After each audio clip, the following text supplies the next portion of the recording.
مرحبا معكم ستار لبنيس كيتشن. اليوم رح أعمل لمونادا. قبل ما بلش ما تنسوا إذا عجبكم الفيديو تعملوا لايك وشير وسبسكرايب وتفعلوا جرس التنبيهات ليوصلكم كل شي جديد. احتاج دعمكم كتير. يلا ما بدي أطول عليكم، خلونا نبلش. رح احتاج كوبين سكر عادي، كوبين مي، برش 4 حبات من الحامض، كوبين عصير حامض، 2 لتر من المي، معلقتين طعام مي زهر.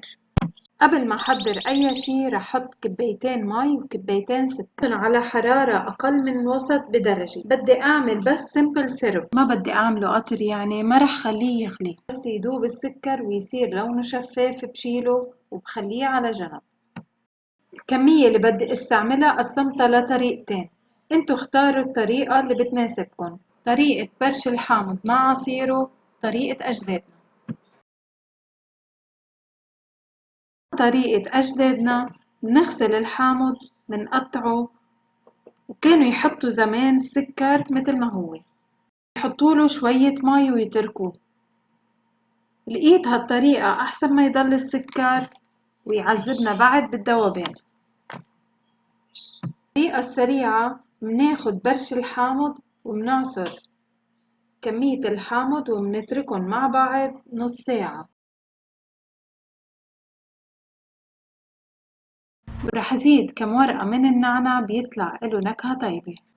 بعد ما تركته نص ساعة بصفيه فوق 2 لتر من المي، واللي اختار هالطريقة بضيف هون السرب اللي جهزتوه 2 لتر من المي، بتضيفوا مي الزهر قد ما بتحبوا، بيكون صار جاهز عندكم. ورجعنا لطريقة أجدادنا. كل حبة بمرتها بإيدي بهالطريقة،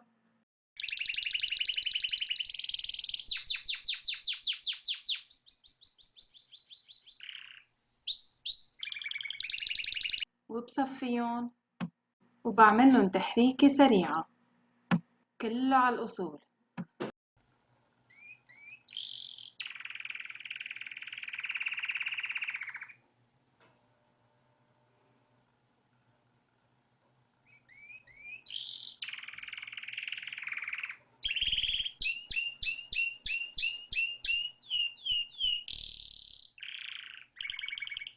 كل المعلومات أو المقادير اللي رح تحتاجوها بتلاقوها تحت بصندوق الوصف.